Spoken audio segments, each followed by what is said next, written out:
Donald Trump meets the oldest living military nurse. Their conversation is unforgettable. The quiet hum of the fluorescent lights barely registered as President Donald Trump strode down the narrow hallway of the Virginia veteran's home, his polished shoes tapping against the linoleum floor. Outside, the autumn wind howled through the trees, rattling the windows, but inside, all was still. The scent of antiseptic mixed with the faint aroma of old books and stale coffee. No press. No speeches. No announcements. Just him. The staff barely had time to process his arrival. Whispers spread like wildfire. A few nurses exchanged startled glances, while others instinctively straightened their posture. Some of the elderly veterans turned their heads, their eyes flickering with vague recognition before drifting back to whatever memory they were lost in. Trump moved with quiet determination, his gaze sweeping across the room. Men and women, once strong, now frail, sat in wheelchairs or on the edge of their beds, staring at walls lined with faded photographs. Their stories, their sacrifices, their names. Many were long forgotten outside these walls. He paused. A shadow in the corner of his eye caught his attention. A woman sat by the window, wrapped in a thin shawl, her wiry frame hunched slightly forward. The rain drizzled against the glass, and she seemed to be watching it, though her cloudy blue eyes suggested she was seeing something far beyond the storm. Her silver hair, still neatly pinned, framed a face lined with time and untold stories. She didn't turn when he approached. One of the nurses, a young woman with tired eyes, hesitated before stepping forward.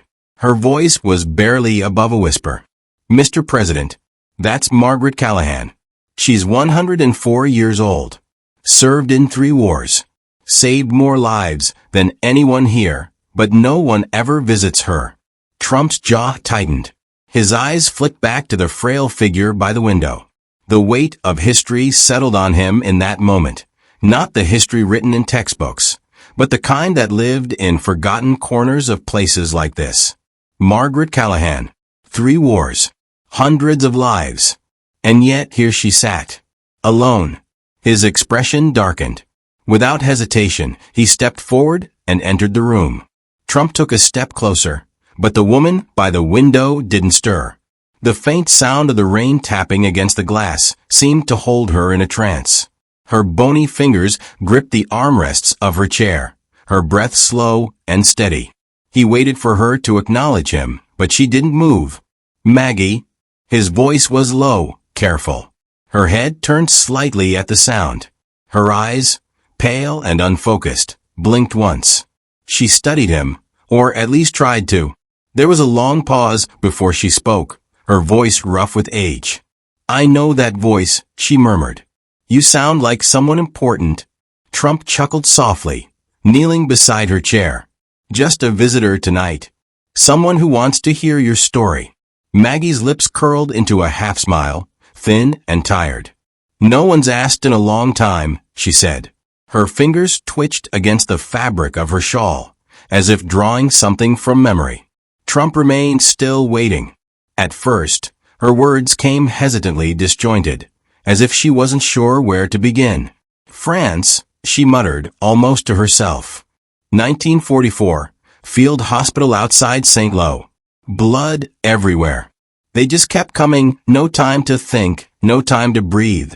We stitched them up, held their hands, whispered to the ones who weren't going to make it. Her voice strengthened. The young ones, they always asked for their mothers. Didn't matter how tough they were, how many battles they'd fought. When the end came, it was always Mama. Trump remained silent. Maggie swallowed, her fingers tightening over the armrest. Korea was colder. We lost more to frostbite than bullets some days. We had to, she coughed, shaking her head. We had to cut boots off their feet before their skin froze to them.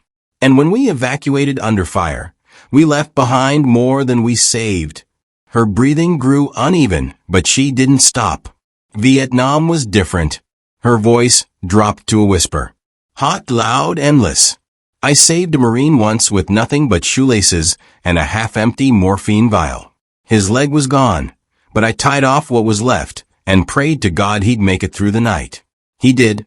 Trump could see it now, her reliving it every second of it, like it was yesterday. Maggie exhaled, the weight of decades pressing into her frail frame. They called me Angel Maggie back then. But angels don't get old. They don't sit in chairs and wait for the clock to run out. Trump's eyes swept the room, taking in every detail. The walls were bare. No medals, no plaques, no photographs of recognition. No sign that the woman in front of him had once been a hero. A woman who had saved hundreds. And yet, history had forgotten her. Trump's jaw tightened. This wasn't right. And he was going to fix it. Trump's gaze lingered on the empty walls, the stark absence of recognition gnawing at him. He turned back to Maggie, his voice calm but firm. Maggie, where are your medals? She let out a breath, slow and measured, as if the question itself carried weight. I never got any, she said simply. Nurses didn't get the glory back then. We just did our job. Trump's brow furrowed. Decades of sacrifice. Hundreds of lives saved, and yet history had let her slip through the cracks. He searched her face, looking for even a flicker of resentment, but found none. There was no bitterness in her voice, no trace of anger, just quiet acceptance. She adjusted the thin shawl draped over her shoulders, her hands trembling slightly. I did have one thing, she admitted. My war diary. 50 years of stories. Names, faces, memories.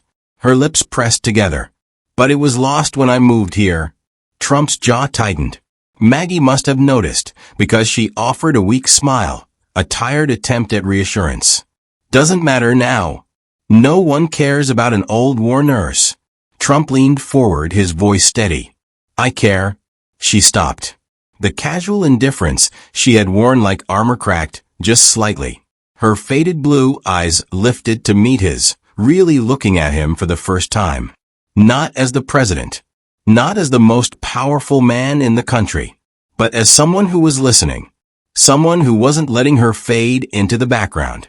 For a moment, neither of them spoke. Then, slowly, she nodded just once. Her eyes fluttered closed, exhaustion settling over her frail frame. Trump watched as her breathing steadied. Her body sinking into the chair as if the weight of her memories had finally caught up with her. He turned to his aide, his voice barely above a whisper. Find that diary, and get me a list of every military nurse who went unrecognized. The ride back to the White House was quiet. Trump stared out the window, the city lights flickering past in a blur, but his mind was fixed on the woman he had just left behind. Margaret Callahan. 3 wars. A lifetime of sacrifice. Yet no medals. No recognition. Nothing but fading memories locked away in a room that smelled of antiseptic and time. It didn't sit right. Seated in the Oval Office, he picked up the phone. His voice was firm, sharp. I need a record search. Military honors, commendations. Anything tied to Margaret Callahan. There was a pause on the other end. Then the hesitant reply. Sir, we're not finding anything.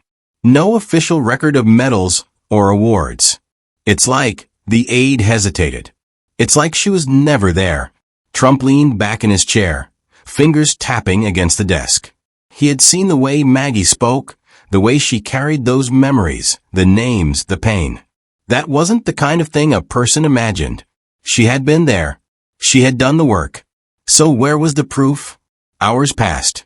Staff had gone home, the White House quiet except for the occasional shuffle of security in the halls. The clock read 11:57 p.m. when the phone rang. Mr. President, we found something? Trump straightened.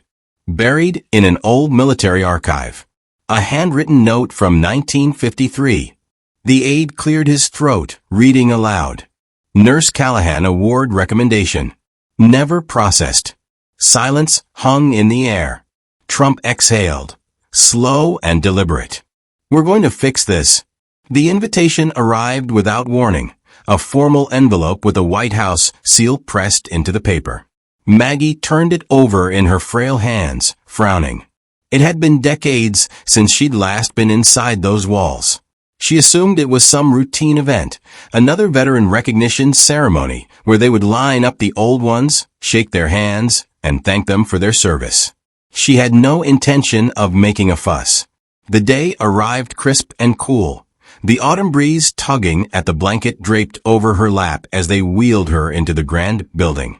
The marble halls gleamed under the chandeliers, and the air carried the scent of polished wood and history. She kept her eyes down, waiting for it to be over, until something made her pause. The room she was being taken into wasn't filled with politicians or high-ranking officials. It was filled with faces she hadn't seen in half a century. Men who had once been boys on stretchers, bleeding out under the dim glow of oil lamps. Women who had once stood beside her, bandaging wounds with shaking hands and whispering reassurances to the dying. Some had aged beyond recognition, their hair white, their faces lined, but their eyes, those eyes, held the same fire she had seen all those years ago. She felt her breath hitch. Then she looked up and saw him. President Trump stood at the podium, waiting.